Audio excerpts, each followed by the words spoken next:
The movie begins with Sophia, a 16-year-old girl who doesn't dream of adventure, fame, or excitement, but of something far simpler, a normal life. While most teenagers imagine thrill and freedom, Sophia only wants stability, friends, and a place that feels permanent. Her family has never offered that. Because of her father Pedro's job as a park ranger, they constantly move from one remote reserve to another, living far from cities and people. Her mother Iris is loving but secretive, her older brother Luke is protective, and her younger sister Flock is sharp-tongued and observant. As they travel once again, Sophia casually mentions that the water in their new destination has special properties, something she read online. Her sister mocks her for believing everything she reads, but Sophia feels drawn to the idea in a way she can't explain. Their destination turns out not to be the lively city Sophia hoped for, but a house hidden deep inside a vast park near Rio Vivo. Instead of neighbors, streets, and schools nearby, their home sits isolated beside a private lake, reachable only by boat. Sophia is crushed. She feels trapped, like she's living on a floating island instead of a home. Pedro tries to reassure her, talking excitedly about diving, nature, and exploration, but Sophia isn't comforted. She wants independence, space, and a sense of control over her own life. When she insists on taking a walk alone, her parents secretly ask Lep and Flock to watch her. Sophia notices this immediately,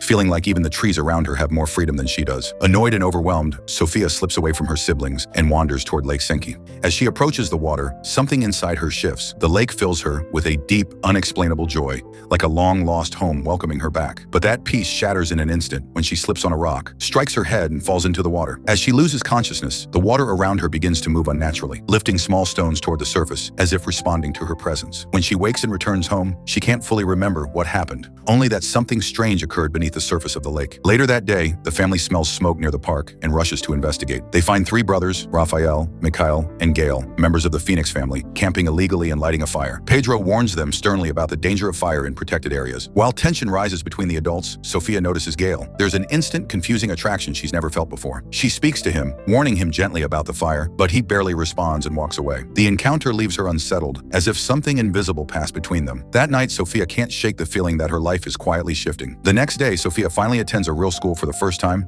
something she secretly longed for despite her anxiety. In class, the teacher discusses water and fire as forces that both create and destroy. The topic immediately grips Sophia. A student named Taku speaks about ancient beliefs that respect nature, while Gail challenges him, accusing humans of destroying the world. Sophia speaks up, arguing that people can change, that responsibility and hope still exist. The debate is intense, emotional, and revealing, and for the first time, Sophia feels seen. Before we go any further, don't forget to subscribe to Great Animation Recaps, because it helps us grow together and bring you more epic fantasy stories like this. After school, Sophia befriends Diana, a curious and energetic girl who quickly becomes fascinated by her. They explore the town together and eventually wander into an abandoned blacksmith workshop rumored to be haunted. Inside, Sophia notices a strange tree growing beneath the roof, untouched by time or decay. Suddenly, the tree bursts into flames. Panic sets in. The water taps don't work, smoke fills the air, and Sophia is trapped as Diana runs for help. As fear overwhelms her, barrels of water nearby explode into motion, rushing forward and extinguishing the fire completely. Sophia is left trembling, realizing this wasn't an accident, it came from her. That night, Sophia reflects on her childhood, remembering how water always felt like her refuge, how she could swim for hours just to escape her thoughts. Diana contacts her, having researched what happened, and suggests that Sophia moved the water unconsciously through a supernatural force triggered by fear.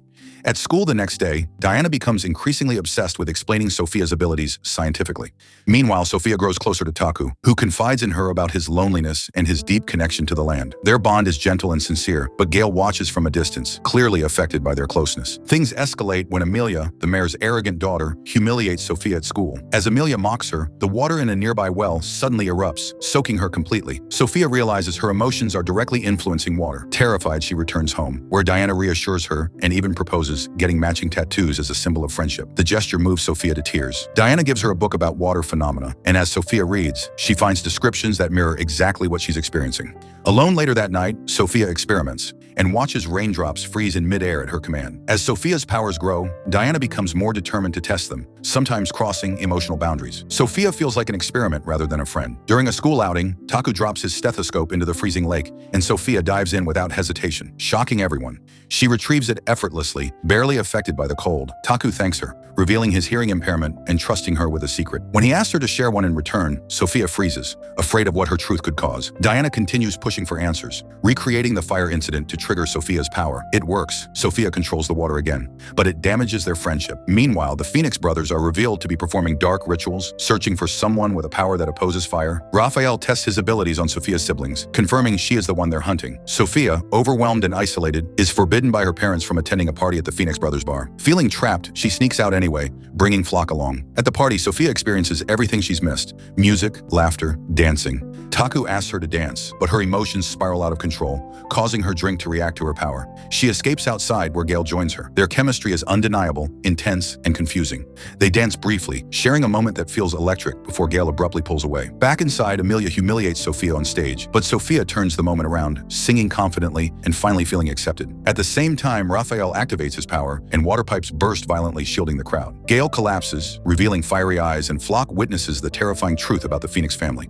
Later, Sophia confesses her abilities to her siblings, begging for guidance. Flock insists they tell their parents, but Sophia is terrified of losing her freedom. Loop buys her time, promising one day before revealing the truth. Desperate for answers, Sophia turns to Diana again, who explains that Sophia's powers react to strong emotions: fear, embarrassment, happiness. Halfway through this story, let me ask you, if you discovered your emotions could flood an entire city, would you try to suppress them or embrace the risk? With time running out, Sophia visits Taku's aunt, Navira, a mysterious woman deeply connected to nature. From the moment they meet, Sophia feels understood. During a simple exercise involving water and a feather, Navira reveals the truth. Sophia is the one moving the water. Her power is real. As Sophia panics, Navira calms her, teaching her to breathe, to listen, and to feel rather than fight. Elsewhere, Gale realizes Sophia is the one his brothers seek and burns the book Diana used to study her. Navira eventually reveals the shocking truth to Sophia's parents. Sophia was entrusted to them 15 years ago and is not fully human. She was meant to be protected. Iris and Pedro confess that Sophia has always been special, though they didn't know the full extent of her power. Navira begins training Sophia, teaching patience, balance, and harmony with nature.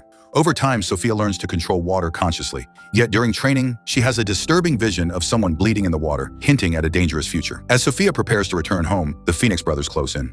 Raphael confronts her, calling her Aurora, and revealing that her real family is connected to ancient forces of nature. Gale intervenes, helping Sophia escape. Later, Navira finally tells Sophia the full truth. Aurora was her mother, a powerful being who controlled both water and fire. To protect Sophia, Aurora transformed Pedro and Iris into humans and hid her daughter among them. Sophia is the daughter of a sacred being and a human, making her power unlike anything else. The Phoenix brothers, servants of the Lord of Fire, want to use Sophia to reach Aurora. Raphael grows more violent, killing a man who threatens to expose them. Gale, devastated and disillusioned, admits he never wanted to hurt Sophia and decides to flee. Sophia confronts him, torn between anger and love. When Gale explains that without him, his brothers cannot summon the Lord of Fire, Sophia makes a shocking choice. She runs away with him. For a brief moment, they dream of a future together, free from fear. But that illusion shatters when Raphael and Mikhail track them down using Diana. Sophia's family also searches desperately. A violent battle erupts in the forest as Pedro and Iris reveal their own supernatural abilities. Sophia is captured, but Gale frees her, urging her to escape. She refuses, choosing instead to save her family. Sophia rushes into the heart of the battle as fire surrounds her loved ones. Raphael strikes Pedro down, and Sophia believes her father is dead. In that moment of pure grief, a single tear falls, and the earth responds. Water erupts violently from the ground, extinguishing the fire, destroying Raphael and Mikhail completely. Pedro survives and the family is reunited, shaken but alive. Life slowly returns to normal, but the scars remain. Sophia receives a letter that deeply upsets her, and months later, she returns to school change. Gale is gone. She carries his medal token, unsure whether to mourn or move on. Diana tries to help her heal, while Taku remains a steady presence in her life. Sophia visits the lake again, seeking peace. There, she sees Gale watching her from a distance. She follows him into the forest, only for him to vanish. A stranger appears, calling her by name. He introduces himself calmly as Kiran, her uncle, the Lord of Fire. Sophia realizes, with horror, that Gale has once again led her into a trap, and her story is far from over. If you enjoyed this epic, suspense-filled recap, make sure to like the video, subscribe to Great Animation Recaps, turn on the notification bell so you never miss our next upload, share your thoughts in the comments, and keep watching for more powerful fantasy stories just like this.